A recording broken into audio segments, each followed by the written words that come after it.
Welcome, everybody. This is two EdTech guys take questions, and we share cool stuff because that's the kind of folks we are.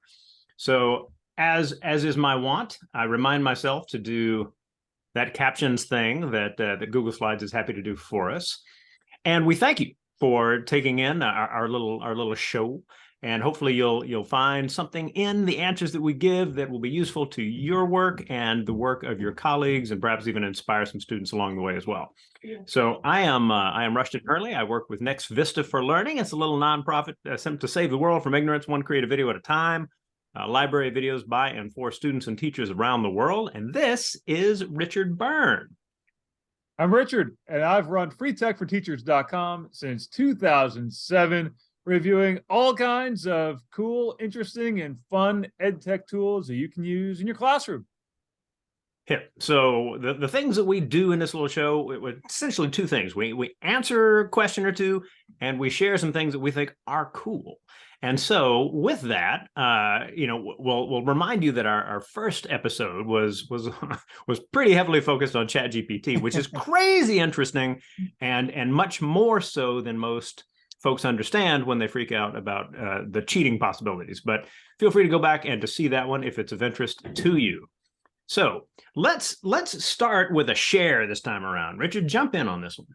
So this is a cool little thing. It's called Construct 3, and it's a platform that kids can use for building their own video games. And there's some really neat aspects about it. Number one, for your kids who have never done any programming before, who want to make a video game, they can do that with Construct 3. But if you want to introduce some programming beyond block programming, you want to get them into writing some JavaScript, they can do that while making their video game, and they can toggle between using a block editor like you might find in Scratch and actually writing the program in JavaScript. So they can toggle between the two. The other cool thing about it is that it will work offline. So if you have kids who want to work on it while they're, on the school bus or something, or they just have a weak internet connection at home, perhaps, they can still work on it even if they don't have a live internet connection. Then when they get back to school and they get back on the internet and it'll update, and they're free to continue to work on their game. It's a great little platform, and it really does get kids into making video games, as opposed to just making kind of like quiz games like you might make with Kahoot or something like this. This is a true video game they're making. I love the old school graphics in this one as well. Yeah. There's a little bit of asteroids kind of feel to it, as there should be, by the way. All right. So for my share, I'm going to tell you about like a Next Vista inspiring video post. This is it. It's called "Enjoying a Challenge," right? And this is a video by a group called Life Rolls On. And what they do is they create opportunities for people with one challenge or another to experience surfing or skateboarding, and it's a beautiful video to watch. And I'll just warn you, you might need some tissues on this one. This is a really, really cool piece. And so, that whole thing of having a great video that's short, usually like 3 to 6 minutes is kind of what we usually have on these, that you got in your back pocket just in case you need something ready to go. As always, make sure you review the videos that you plan to share with others. So with that, let's actually get straight into some of the questions, right? And so I believe that we've got a few, we've got a couple that we're gonna take a look at today. Start us off, Richard. Yeah. So the first question came from Jeanette, who wrote, "I've created many things for teachers using both Google Slides and PowerPoint. I flatten them by converting them to JPEG and then to PDFs. The problem is that both the font and the images aren't as clear as they are in the original form, Google Slides or PowerPoint. Do you know how I can rectify this?" Yeah, so probably the simplest thing to do is to export your design as an SVG file. So if you're working in Google Slides, when you are done designing your slide, there is an option to export your slide or slides, plural, by going to the download button and then selecting SVG, which is Scalable Vector Graphics. And the idea of an SVG is that it will expand or contract and not lose resolution. So if you need to blow it up and make it way bigger, and you make it smaller, it will keep all those ratios and won't lose its resolution. Now, the downside to that is you have to find a program where you can then use an SVG file. And while you can create SVGs in Google Slides, you can't import SVGs into Google Slides. So you take that SVG file and you can put it into PowerPoint.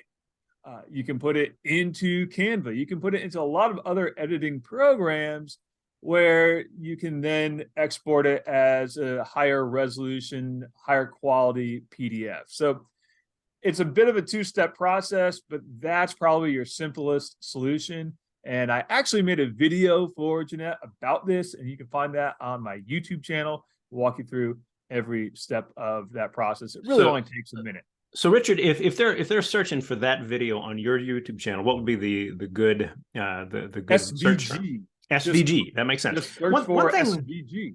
Yeah, I'll add to this as well. There's a certain set of people out there who really like to use tools like Adobe Express for good reason. It's a great tool, and don't do screencasting for whatever reason. I think they're both good tools, but whatever. However, if you want something from a slide to become part of an Express video, then use the same kind of technique he's talking about, but download it as a JPEG or whatever you want.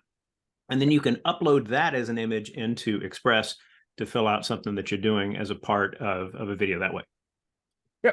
Yeah. And so it's just a matter of, and there are all, by the way, I should warn people, there are all manner of kind of spammy-ish websites on the web that will promise to convert your JPEG into SVG or your PDF into X, Y, or Z. You don't need to use those. All the tools that you probably are already using, like Google Slides or PowerPoint or Canva or Adobe Express, have all those things built into them. That is a great reminder, by the way. And a lot of folks, like 10, 15 years ago, we were trying everything out. Hey, try this site, try this site. I do not do that now. I do not. Too many weird ones out there. Yes. Too many weird ones out there. That's true in a lot of aspects of our lives these days, Rushton. Isn't it? Man. All right. We digress. Let's get into another question. So another question. This question, I'm going to keep the person's name out of it, I think. And we'll just say that the question was, I want to make videos for my students who are absent, but I do not trust my students with social media. They already found my Facebook page, and I had to change my name, and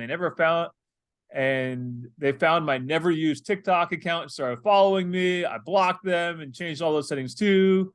All right. Today, they said they saw a picture of me with 2 Apple Watches, one on each wrist. I don't have any Apple Watches, but I do have Fitbits that look like them. Don't know how they could have found that picture of me. I'm sure they Google searched my name. I never had a group of students be so bold and invasive before. All right. So anyway, the question really is, the question that we get to is, are there any websites where I can type instructions and a computerized voice will speak on the video? Or do you have any other suggestions? So that's a big question. It is. Let's start with the simple answer. I'll start with the simple answer. Go ahead. Yes, there are websites where you can type instructions and a computerized voice will speak on the video. A classic that comes to mind is Voki. Right? Voki's been around for, I think Vicki Davis showed me that maybe 15, 16, 18 years ago now. So there's sites like that. Lumen 5, Lumen, then number 5. Is another one that comes to mind where you can do that sort of thing. Another company, Narrakeet, is a product I've used in the past where you write out your text in speaker notes in Google Slides, and it plays it back for you as a video with a computerized voice. So there are tools for that. But I think there's a bigger issue to address here, Rushton. I believe there is. Well said, sir. So where do we start? The first thing I'm going to say is that in the same way that we tell students, hey, like understand that anything you put out there on social media is just going to live on. It just is. It'll be out there forever, right? And so unless if there's any question in your mind about putting something out on social media, don't.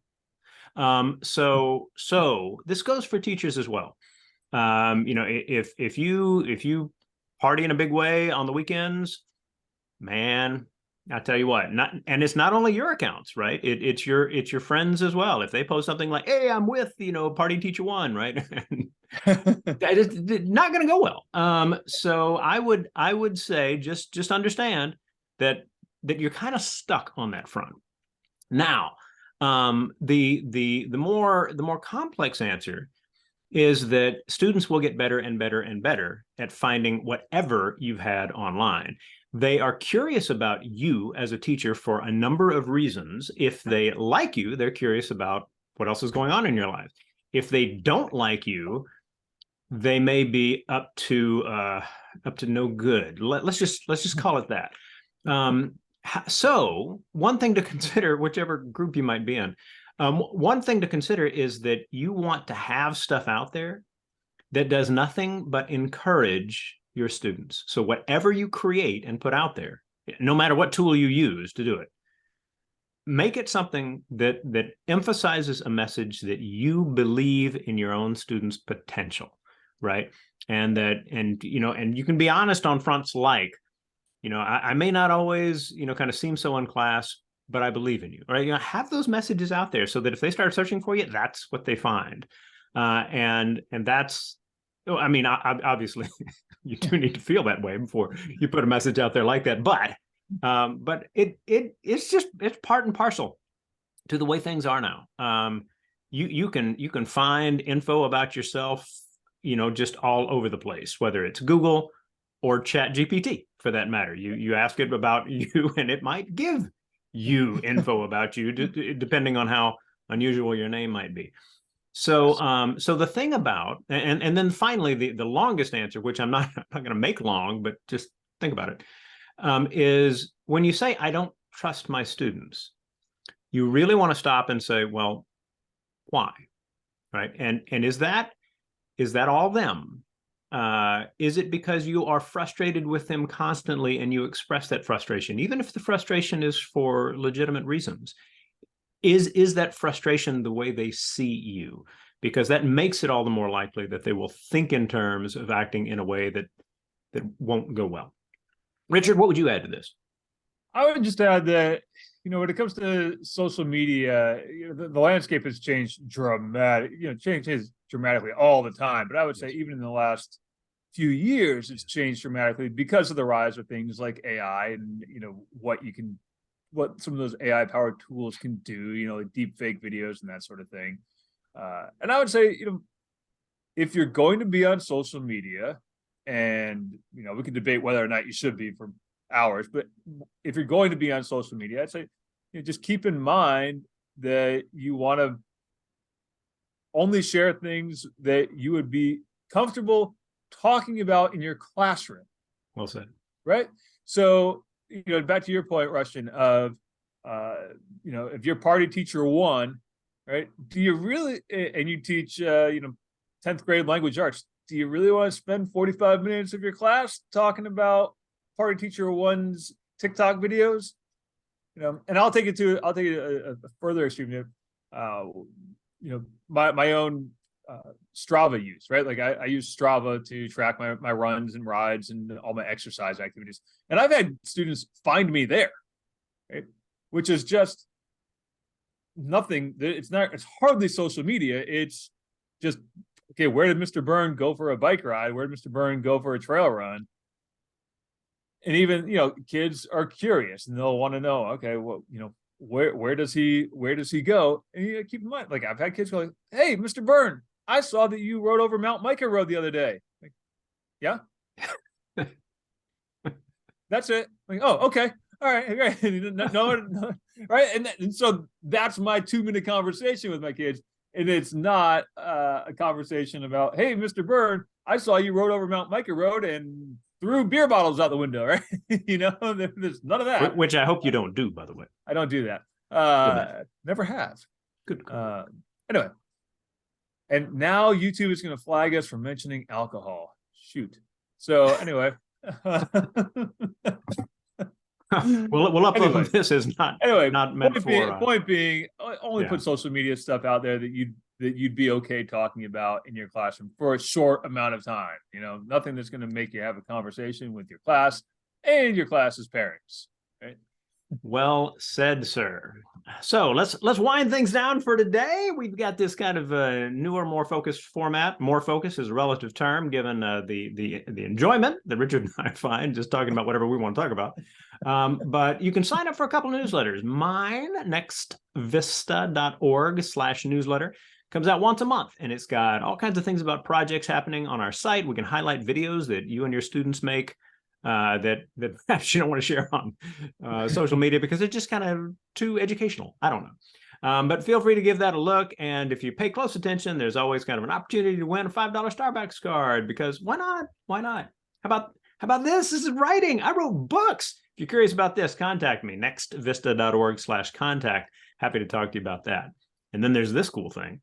If you sign up for my newsletter, practicaledtech.com/weekly-newsletter, I'll send you a copy of the Practical EdTech Handbook, free, 50 pages of my favorite EdTech tools for the 2022-23 school year. Or you just go to my YouTube channel and search for anything we've talked about today. I probably have a video about it. That's so good. You have been what we will call prolific. Which is kudos to you, my friend. Thank you all for joining us for our little recording.